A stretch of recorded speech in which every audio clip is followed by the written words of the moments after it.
సోనియా గాంధీ రాష్ట్రపతి ద్రౌపది ముర్మును ఏమన్నారు? బీజేపీ లీడర్లకు కోపం ఎందుకొచ్చింది? కేంద్ర బడ్జెట్ సమావేశాల్లో రాష్ట్రపతి ద్రౌపది ముర్ము ప్రసంగంపై సోనియా గాంధీ చేసిన వ్యాఖ్యలు పెను దుమారం రేపాయి. ఆమె ఇంకా ఫ్యూడల్ మనస్తత్వంతోనే మాట్లాడుతున్నారని బీజేపీ నేతలు సోనియా గాంధీపై ఆరోపణలు గుప్పిస్తున్నారు. సోనియా గాంధీ మాట్లాడిన మాటలు రాష్ట్రపతిని కించపరిచేలా ఉన్నాయని కేంద్ర మంత్రులు విమర్శిస్తున్నారు. ఇందుకు బీజేపీ నేతల విమర్శలకు దిగేలా సోనియా గాంధీ ఏమన్నారు?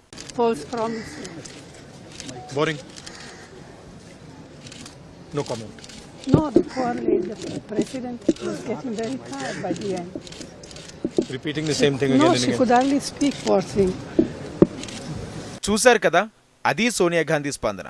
రాష్ట్రపతి ద్రౌపది ప్రసంగం అనంతరం లోక్సభ, రాజ్యసభ సభ్యులు అందరూ పార్లమెంట్ నుండి బయటకొచ్చారు. కాంగ్రెస్ పార్టీ అధినేత్రి, రాజ్యసభ సభ్యురాలు సోనియా గాంధీ, రాహుల్ గాంధీ కూడా బయటకొచ్చారు. ఇటీవలే కేరళలో వైనాడ్ ఉప ఎన్నికల్లో గెలిచి లోక్సభలో ఎంపీగా అడుగుపెట్టిన ప్రియాంక గాంధీ వాద్రా కూడా వారితో పాటే ఉన్నారు. పార్లమెంట్ సమావేశాల లైవ్ కవరేజ్ కోసం అక్కడే ఉన్న జర్నలిస్టులు ఈ ముగ్గురు గాంధీలను చుట్టుముట్టారు. రాష్ట్రపతి ద్రౌపది ముర్ము ప్రసంగంపై మీ అభిప్రాయం ఏంటని సోనియా గాంధీ ముందు మైక్ పెట్టారు. సోనియా గాంధీ స్పందిస్తూ రాష్ట్రపతి ప్రసంగంలో ఎప్పట్లాగే అబద్ధపు హామీలే ఉన్నాయని అన్నారు. అంతలోనే రాహుల్ గాంధీ కలగజేసుకుని బోరింగ్ అని అన్నారు.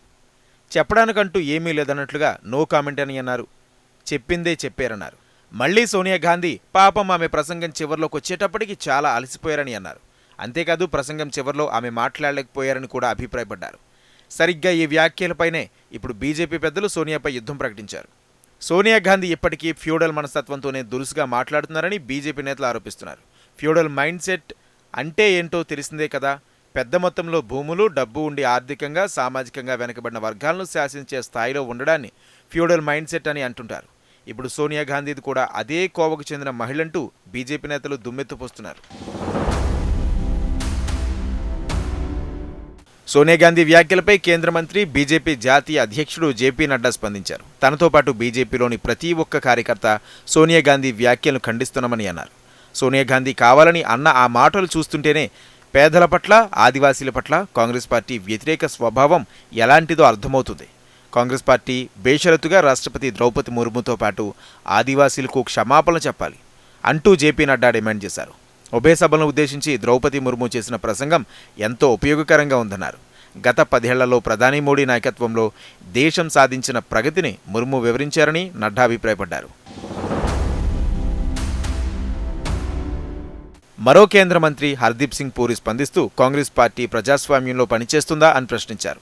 లేదంటే ఆ పార్టీలో అందరూ ఇంతేనా అని జనమే ఆశ్చర్యపోతున్నారని అన్నారు.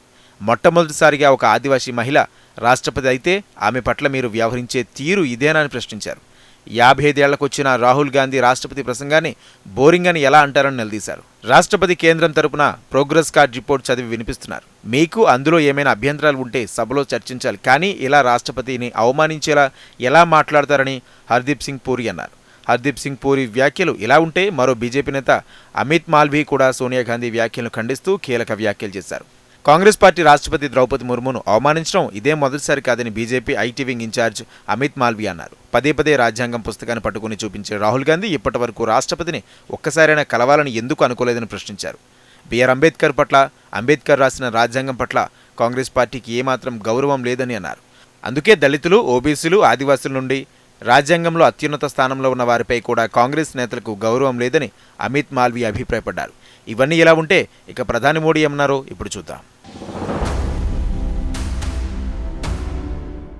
రాష్ట్రపతి ద్రౌపది ముర్ము ప్రసంగం అద్భుతమని ప్రధాని మోడీ కితాబిచ్చారు. వికసిత్ భారత్ పట్ల, అభివృద్ధి కోసం కేంద్రం తీసుకుంటున్న చర్యల పట్ల రాష్ట్రపతికి స్పష్టమైన అవగాహన ఉందని అన్నారు. ఢిల్లీ అసెంబ్లీ ఎన్నికల ప్రచారంలో భాగంగా ద్వారకాలో శుక్రవారం సాయంత్రం జరిగిన సభలో మోడీ మాట్లాడారు. రాష్ట్రపతి ద్రౌపది ముర్ము ఒడిశాలోని అడవుల నుంచి అంచెలంచెలుగా ఎదుగుతూ ఇక్కడి వరకు వచ్చారని అన్నారు. రాష్ట్రపతి మాతృభాష హిందీ కాదు, ఆమె ఒడిశాలోని మారుమూల ప్రాంతం నుండి వచ్చారు. అయినప్పటికీ హిందీలో ప్రసంగం చేశారు అని మోడీ గుర్తు చేసుకున్నారు. అలాంటి రాష్ట్రపతి ముర్ము ప్రసంగాన్ని రాహుల్ గాంధీ బోరింగ్ అని అన్నారు. సోనియా గాంధీ రాష్ట్రపతిని పూర్ థింగ్స్ అని అవమానించారు అని మోడీ అభ్యంతరం వ్యక్తం చేశారు. ఈ మాటలతో కాంగ్రెస్ పార్టీ 10 కోట్ల మంది ఆదివాసీలను అవమానించిందని విమర్శించారు. द्रौपदी मुर्मू जी उड़ीसा के जंगलों में आदिवासी परिवार से निकल करके यहां पहुंची है. उनकी मातृभाषा हिंदी नहीं है, वो उड़िया भाषा में पली बड़ी है. मातृभाषा न होने के बावजूद भी उन्होंने बेहतरीन तरीके से आज संसद को प्रेरित किया, भाषण दिया। लेकिन कांग्रेस का शाही परिवार उनके अपमान पर उतर आया है। शाही परिवार के एक सदस्य ने कहा कि आदिवासी बेटी ने बोरिंग भाषण दिया। दूसरी सदस्य तो इससे भी एक कदम आगे बढ़ गई। उन्होंने राष्ट्रपति जी को पुअर थिंग कहा, गरीब कहा और चीज कहा, थकी हुई कहा। एक आदिवासी बेटी का बोलना इनको बोरिंग लगता है। ये देश के 10 करोड़ आदिवासी भाई बहनों का अपमान है। ये देश के हर गरीब का अपमान है। ప్రధాని మోడీతో పాటు బీజేపీ నేతలు చేస్తున్న వరుస ఆరోపణలను కాంగ్రెస్ పార్టీ అగ్రనేత మల్లికార్జున ఖర్గే ఖండించారు.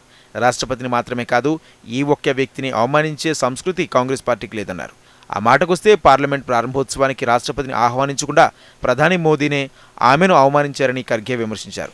మాజీ రాష్ట్రపతి రామ్నాథ్ కోవింద్ను కూడా పార్లమెంట్ ప్రారంభోత్సవానికి, రామ్ మందిర్ ప్రారంభోత్సవానికి ఆహ్వానించకుండా అవమానించారని ఖర్గే అన్నారు. రాష్ట్రపతిపై సోనియా గాంధీ చేసిన వ్యాఖ్యలు పెను దుమారం రేపుతుండటంతో రాష్ట్రపతి భవన్ కూడా ఈ వివాదంపై స్పందించింది. రాష్ట్రపతి ముర్ము ఏ దశలోనూ అలసిపోలేదని, అణగారిన వర్గాలు, మహిళలు, రైతుల గురించి మాట్లాడడాన్ని అలసటగా ఎప్పుడూ భావించరని రాష్ట్రపతి భవన్ ప్రకటించింది.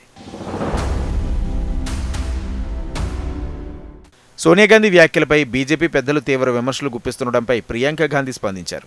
మా అమ్మ వయసు ఇప్పుడు 78 ఏళ్లు. ఆమెకు రాష్ట్రపతి అంటే చాలా గౌరవం ఉంది. రాష్ట్రపతిని కించపరచాలనే ఉద్దేశం ఆమెకు లేదు. కానీ అంత సుదీర్ఘమైన ప్రసంగం చదివి రాష్ట్రపతి అలసిపోయారు పాపం అని మాత్రమే అన్నారు.